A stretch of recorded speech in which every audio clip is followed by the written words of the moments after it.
Hey, what's going on? Coming live today. I want to do a kind of a longer form video to the introduction video that I previously put out on in-home elderly care, where I can go into more detail on some of this stuff and kind of just add some more anecdotes to it, and just kind of do a deeper dive. This can be a very, for lack of a better term, boring topic to talk about. There's not really too much flashy when you're talking about caring for the elderly. It can be monotonous and boring. So the produced videos are kind of the one that I've already got up, shot it, edited it, put some slides in it, etc.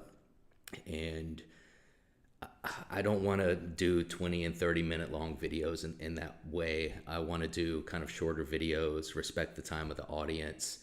And as I'm speaking of that video and getting into in this video, if you're coming down this path of caring for an elderly one, it's a very specific thing.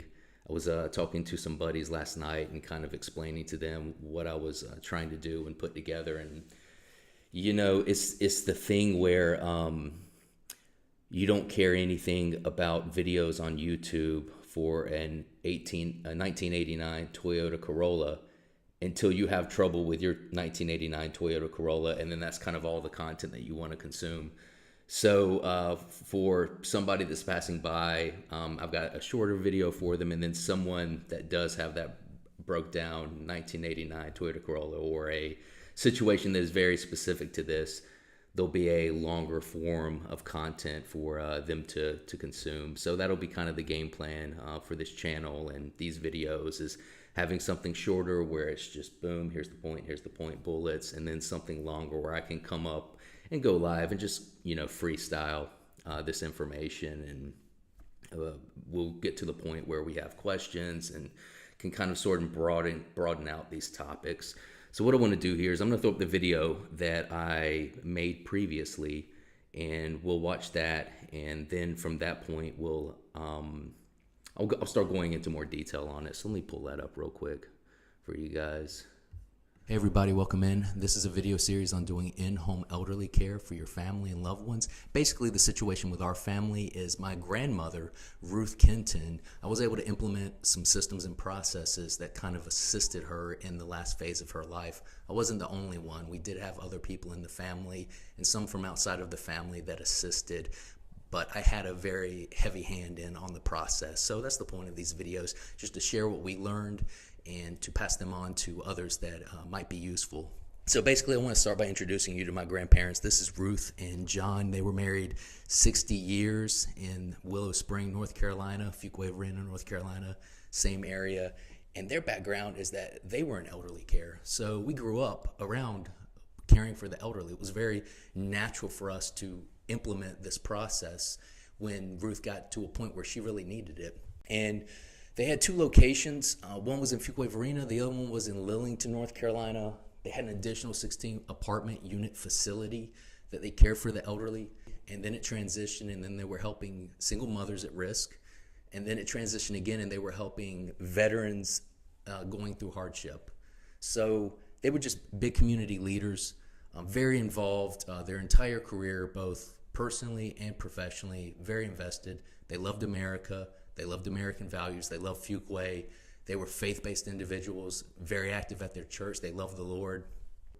And the situation that our family experienced, that maybe your family will experience as well, is that in 2011, John died. And that was kind of the kicking off of this entire process. Before he died, they were very much the matriarch and patriarch of the family, doing their own thing, completely independent. Yes, they were elderly, but they weren't at that point where they needed additional assistance. But when he died, and it was right around this time in 2010 that he went to the hospital. He had a stroke, came home one afternoon, had a stroke, and went to the hospital for about 3 weeks before he ultimately passed away. And we saw the effect that this had on Ruth, and we knew that it was going to be time to kind of start thinking about what does the next season of her life look like? And ultimately, she struggled with diabetes, congestive heart failure.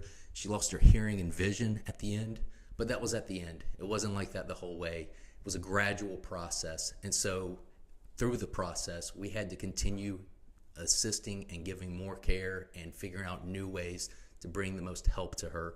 And that's what we're going to break down in this video. If you've got any questions about this video or any of the other videos, I invite you to email me at mario@thealphaitalian.com. Give me your name and location. You can find me on YouTube. You can find me on Instagram. You can find me on Twitter. Send me your questions. I'd love to have a look at it and help you answer. All right. Okay. Thank you.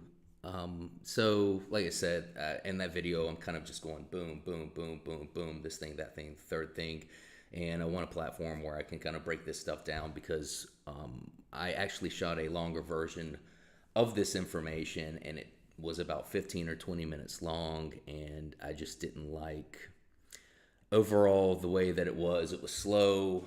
I can, speak with a hitch and that kind of thing, and repeat expressions, and I'd rather just give the audience something that's more direct and straightforward, and boom, here's to the point. And then, like I'm saying, use this platform to kind of go deeper into detail and break this stuff down. So just to kind of recap or speak to some of those points that I was mentioning in that video, my grandmother, she just died. I'm speaking to you January 12th of 2024.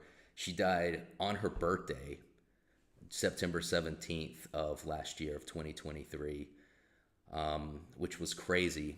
I'll tell you the story real quickly about that. She was saying she struggled with congestive heart failure. She had trouble breathing. She just had all the ailments that you can imagine someone at that age and that season in life has, and her body continued to go out on her. Just the issues that you run into when you get older. And for a while, though, it wasn't that bad. John, my grandfather, dying really was the catalyst to kind of kick this whole thing off. But I mean, she was fine. And the main thing that we saw that she struggled with at first was just loneliness. She had lived her whole life with John. She lived her whole life in Willow Spring, North Carolina, which I think is crazy. And the same thing for John. Other than going off to fight in World War II, he fought in the Pacific. Other than that, he spent his whole life in North Carolina. He spent his whole life in Willow Springs in North Carolina, Wake County in North Carolina, which is so crazy for me. I mean, I've traveled somewhat. I'm not the most traveled person, but I lived a couple of years in South America. I'm currently in Europe living. So I've been around somewhat. So, it's different for our generation to think about living in one place your whole life, but they did that. And that's just the way that life was at that point. But when John died, it was really just mainly loneliness. It was always her and him, and they didn't really deviate much out of their routines. They stayed local. Every once in a while you would get a day trip from them. They'd go to Charlotte. We've got family in Charlotte. You go to Wilmington. We got family in Wilmington. Got family in Wilson, North Carolina, and Raleigh. So areas, but they're all, couple hours down the road kind of thing. If you lived in Texas, that was going to be a no-go. And actually, she had a brother that lived in Texas. I don't think she ever went to visit him. I remember hearing John one time hitchhiked to Florida. And I think that was about as far as he ever went, outside of being in the war and all the stuff that was associated with his naval military service. Yeah, so he died, and she made it abundantly clear. Actually, I'll even take a step back from that and say the way that John died, it was about a week or so before Christmas, and I was living in Wilmington at the time. I get a phone call, hey, Grandpa had a stroke. So this news goes out to the family like wildfire. Again, very much traditional matriarch and patriarchs of the family. Very much, if you ever seen a film like Cat on a Hot Tin Roof, very much that style, Southern, traditional.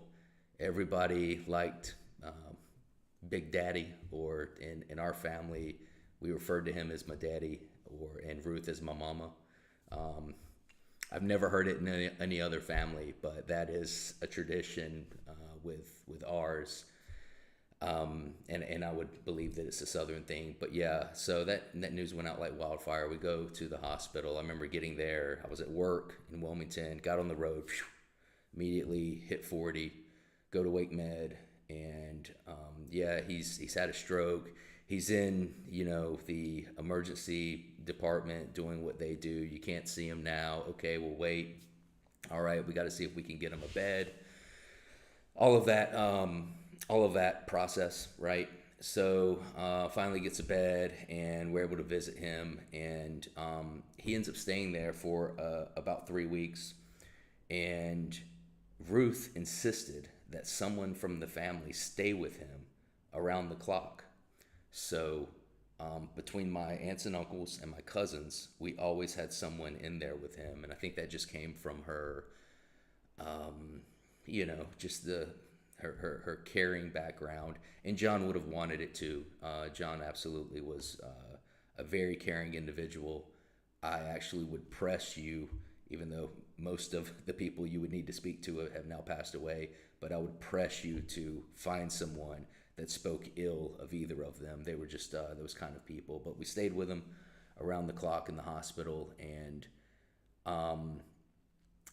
even through Christmas. And we had a family tradition where we would sing. We would always we would always go over to John and Ruth's Christmas Eve, and we would sing Silent Night as a family. And so we asked the nurses if we could go in as a family and sing Silent Night. And we did that. It was like 20 of us in an intensive care room, like packed out wall to wall.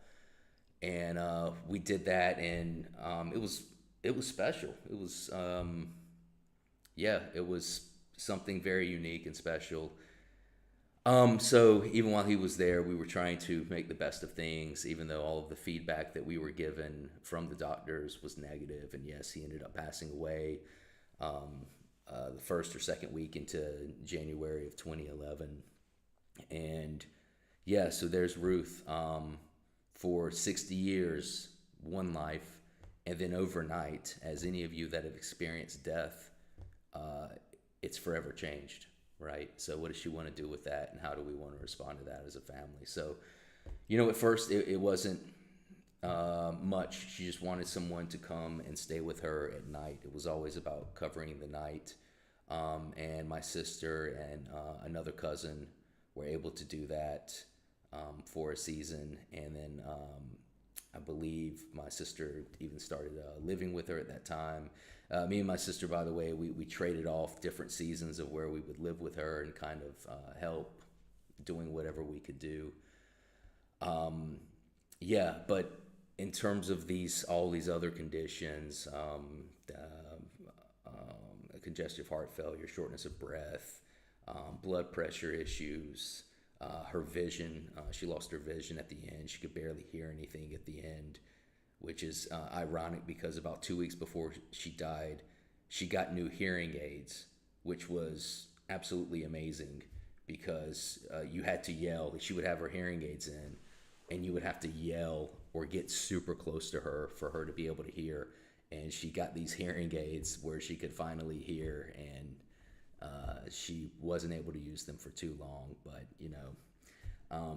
you'll see if you're going through this that it'll be a process of trials and errors, and we were able to at least get her something. So she it was about covering the nights at first, and then her symptoms began to worsen over time, and we had to up our amount of elderly care. So yeah, let me pull up these slides, and we'll kind of go through a little more detail. I don't want to get too far off base. There's a lot of content here that I'm hoping to cover over a series of videos, and I could kind of pick any one of these things and just riff on it for an hour, but I don't want these, if you're watching this, I don't want it to come across as being too disjointed. So let me put these slides up here, and we'll just stick to what we've got. primarily on board. All right. There we go. Boom. Found it. Okay. All right. So yeah, this was them, Ruth and John, um, pretty much at the prime of their lives. Um, I think I think John had, how old were they here? I think Ruth was about 22. John was maybe a little bit older. They weren't taken in the same season of life, but they were the two best pictures that I can find of them, or that we were able to find of them, and they were both used for their obituaries. I think John was maybe in his 30s, late 30s, something like that. But yeah, just classic, good looking photos. All right.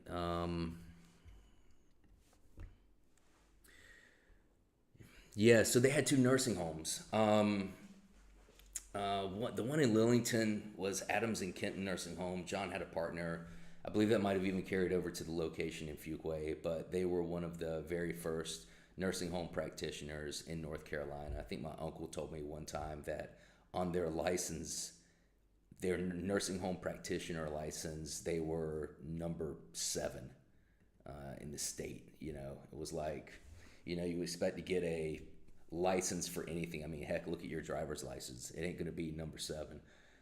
But you would, get your licensing practicing number in whatever field, and you expect it to be, 7 or 8 digits. And John's was like number 7 in the state. So they were one of the first to do it, and it was very much the wild, wild west back then in that field. If you're familiar with it, I don't think that really, I haven't terribly researched this deeply, but I'll just go off the top of my head here. I don't believe that that field really existed past the last 150 years. I've never, I mean, I'm somewhat familiar with history, and I never remember hearing about the elderly care facilities of the 1700s. I'm not saying they didn't have them, but just saying I don't think that it was quite a thing. And the 20th century, especially in the West, there was a new field that was brought into that market, and John and Ruth were some of the pioneer practitioners. And yeah, the only way that I can think to describe it is kind of like Wild Wild West, and I say that because they started caring for elderly people in their own home, and so they took their home and had patients. They also had the neighboring house that they turned into a elderly care facility, and then from there they branched out and did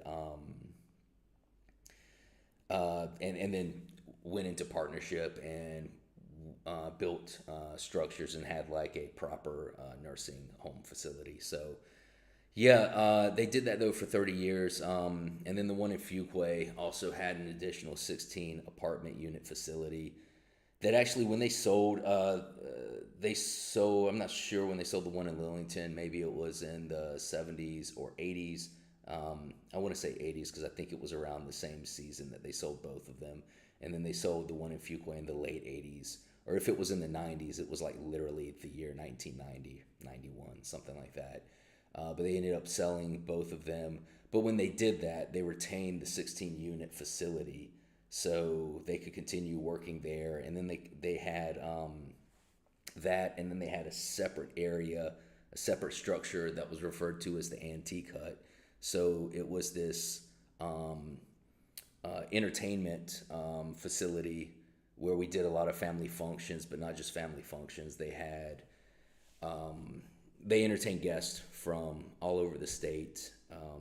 The governor came to one of their events, and they would do like church events there. Again, family events, Easters, Thanksgivings, all of that kind of stuff. But they ended up turning that and taking a section of that and making it their office. So they had this 16-unit facility where they were caring for the elderly, and then they had the separate area where they were doing a lot of entertaining, and also had their office area that they were running the entire business. So they ended up switching that, and I think this happened maybe in the late 90s, early 2000s, where they turned it into a recovery center of sorts, helping at-risk single mothers. I'm not terribly familiar with this piece of it because at the time I was 18, 19, 20, 21.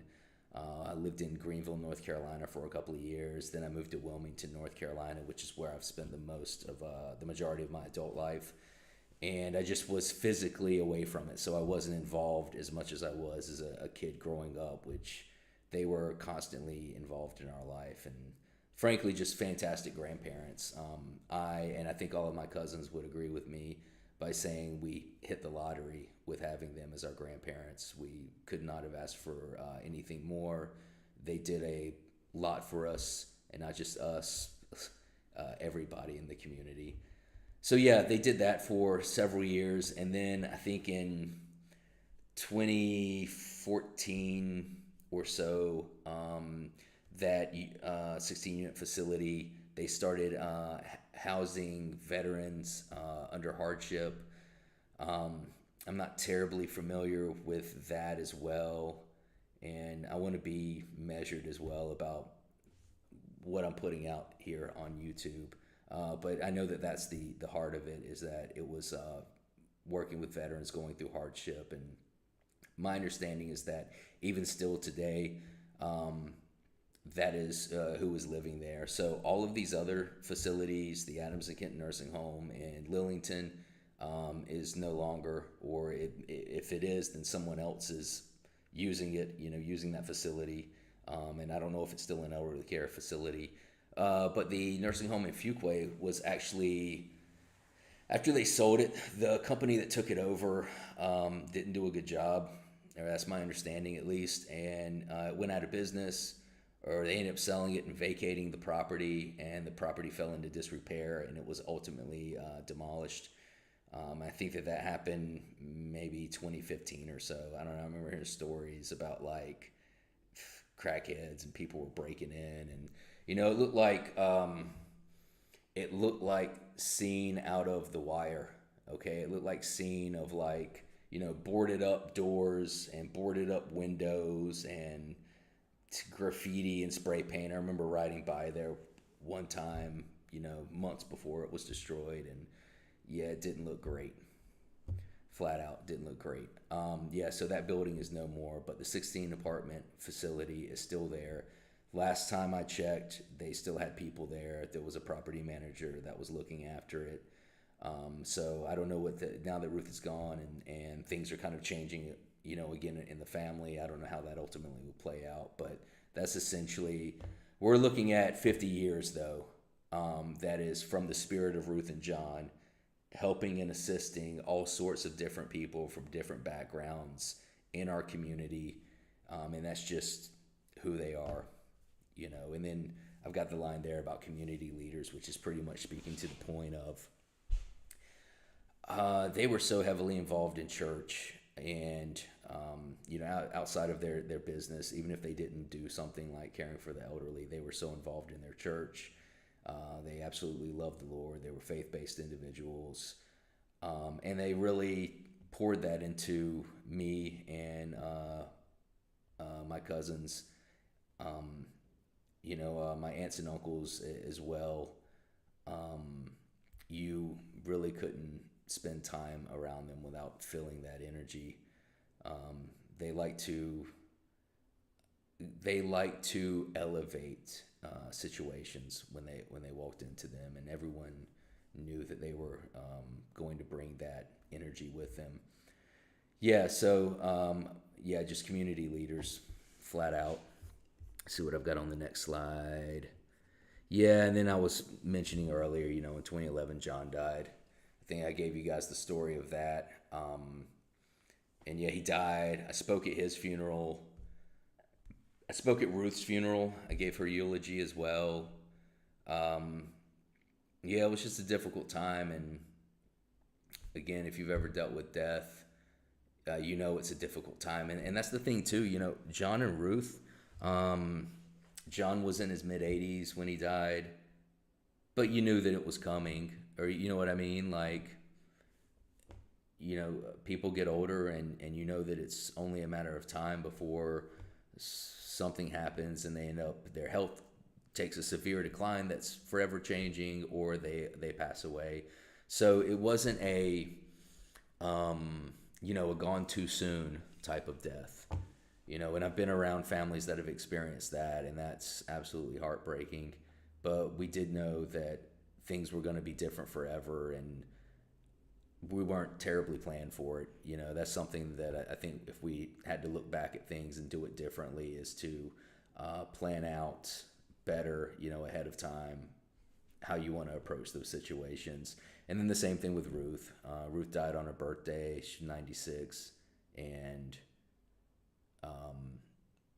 we knew that it was going to be a matter of time, just based off of her age. Even if she was in perfect health for that age, based off of the age, that it's coming. And so we were able to better prepare, and we were blessed that she was with us, and that we just had the opportunity to spend the time with her that we did. Yeah. Yeah, and then I've got my question slide up here. So yeah, I want to invite. Look, I don't have a medical background. Here's my background. I did film and video production in Wilmington, North Carolina, for about 12 years, and then I went to South America for 2.5 years with the Peace Corps. I lived out in LA for a couple of years. I worked a government position there. And then I went in my late 30s, I joined the military.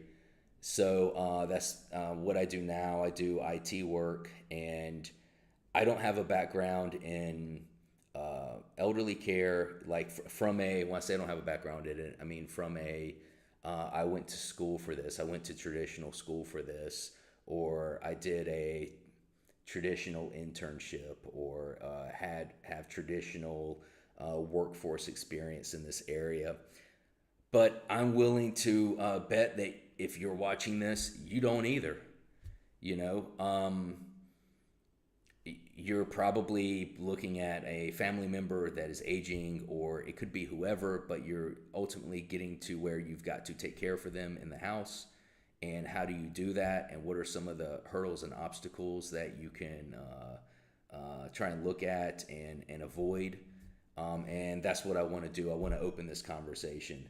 One of the things that Ruth told me about, like she got to a point where it was better for her to go to a facility. It would have been better. They were trained. They had people there 24/7. It wore us out. I mean, I believe my sister would agree with me on this. It fatigued us like no other. I can't tell. I mean, hey, look, you wake up in the morning, you're getting ready to go out to work. I'm having shortness of breath. I need to go to the hospital. Phew, your day is totally derailed, right? You got to go take her to the hospital, sit in the emergency room. And look, if you go to the emergency department, and you know this, and it's not even anything on the way the healthcare system works or the individuals at the healthcare system, but it's a 6-hour minimum process. Minimum 6 hours. You get there at 7.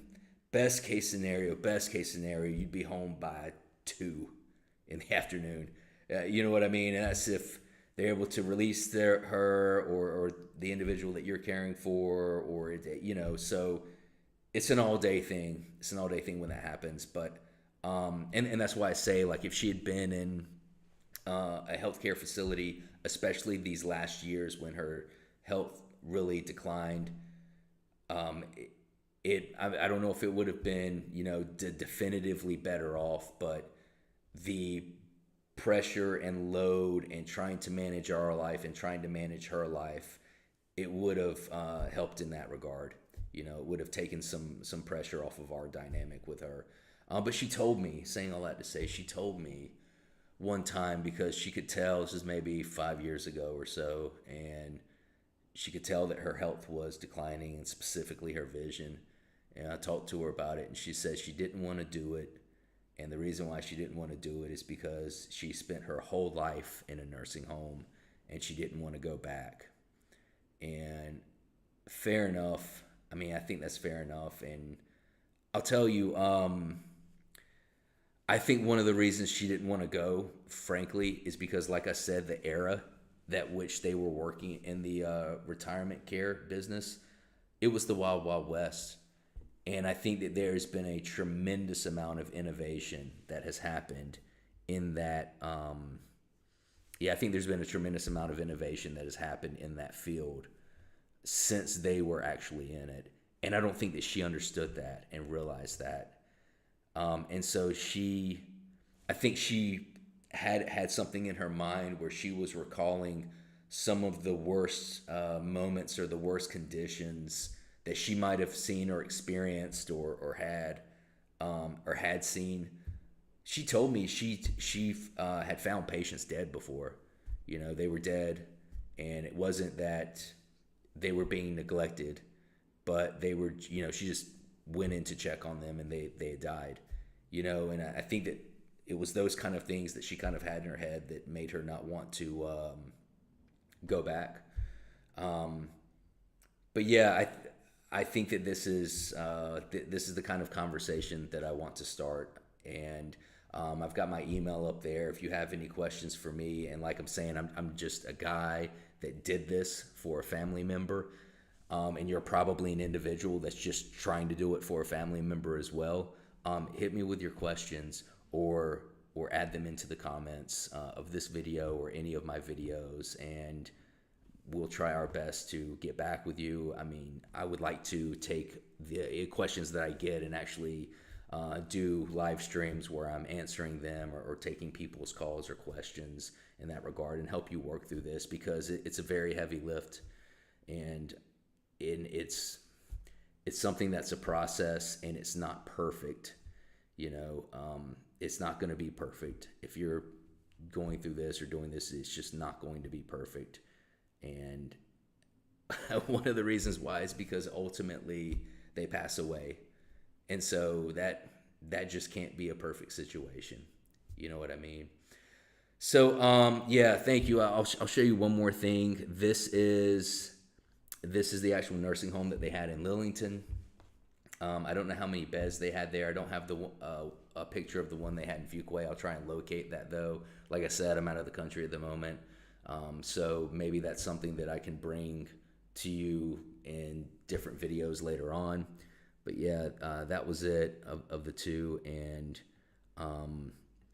what I'll do is go ahead and continue making the next video, and then I plan to come on live again and do this longer version style of video. So please send me your questions, put comments if you have any about elderly care. If you are going through it, love to hear your story.